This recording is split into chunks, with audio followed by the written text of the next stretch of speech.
Shalom Chabrim, I'm Stephen Ben-Nun. You're watching Israeli News Live. Here tonight we are looking at some very serious things that are developing. Just kind of a quick take of our broadcast tonight.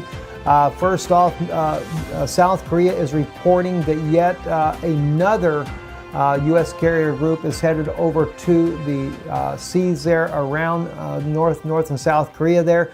This time it's the Nimitz that is joining already, there being the Ronald Reagan and the Carl Vinson that is in the region, which we knew this from the beginning. We had reported this ourselves here on Israeli News Live, I guess a couple of weeks ago, that all three of the ships would be there. And of course, as tensions are rising, this is one of the reasons why the U.S. military has said that they would actually bring in the third strike group into the region.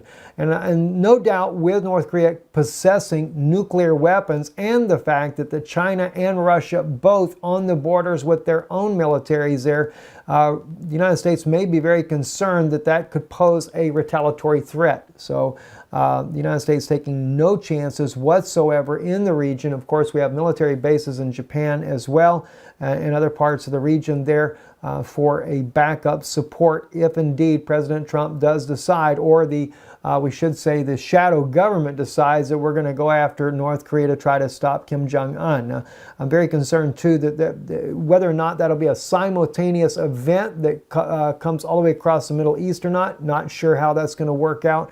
But it's very concerning. And also, the United States is planning another test. They've not done one since 2014 to try to stop an ICBM from coming into the United States. There's been 17 attempts to stop ICBMs. Only 9 of them have been successful. The last one in 2014 was a success. Let's hope this time it's more successful, because the 3 before that were all failures.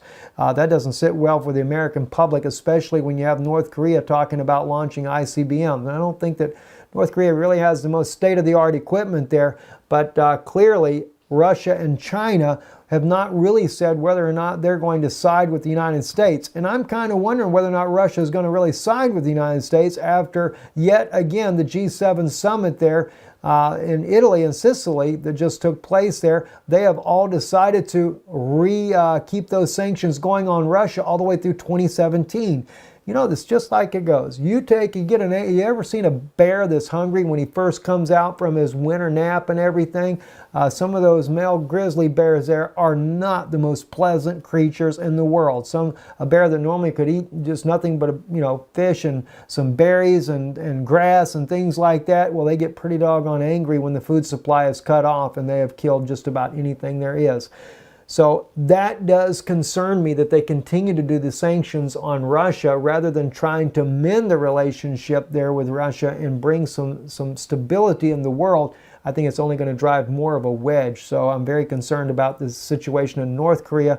If it gets out of hand over there, if the United States strikes North Korea to bring down Kim Jong-un, will Russia just sit back and watch? Will China just sit back and watch? Or is this going to spiral out of control, as the Chinese president has said that it could turn into a third world war? Speaking of a third world war, Egypt has also retaliated against Libya for the terrorists that they have in their country that launched an attack on a bus with Coptic Christians, killed just many people there in the buses there. That just happened the other day. Now Egypt has responded, and that has also put Tunisia on high alert on their own borders in the event that something takes place as a result of the conflict that is ongoing with Egypt and Libya. It could definitely all spiral completely out of control. Not to mention, talk about refugee crisis. Tunisia is worried about it. What about Italy? There's tons of refugees continue to pour across the channel there, so no doubt that could happen once again.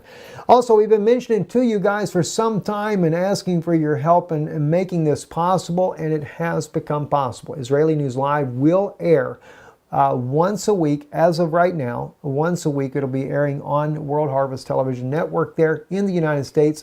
That's DirecTV, channel 367 on DirecTV if you happen to have DirecTV.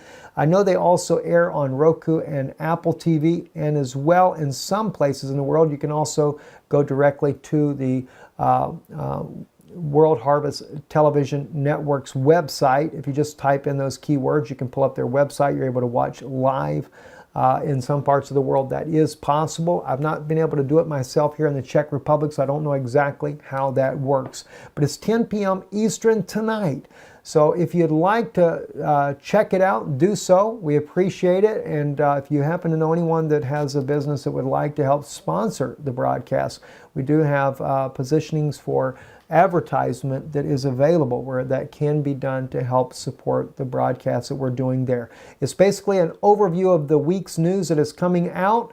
And from time to time, when we can look at those things from a prophetic impact, we will also do that on this particular broadcast here. But for all the latest breaking news that we try to bring out, trying to bring out a balance of things that are going on in the world today, check us right out here on YouTube, Israeli News Live as well. We do have a live stream channel. We're not always there because we've always had technical difficulties, so we're just there occasionally. And of course, if you're looking for our biblical teachings, Danun Institute on our YouTube channel. Anyway, I'm Stephen Ben-Nun. You're watching Israeli News Live. Shalom. Have a great evening. And if you do want to support, we thank you for that. You can visit us there at our website, IsraeliNewsLive.org, or just right here on our YouTube channel, Israeli News Live. Make sure you're on the right YouTube channel there and right above the subscribe button. Thank you, and thank you for watching.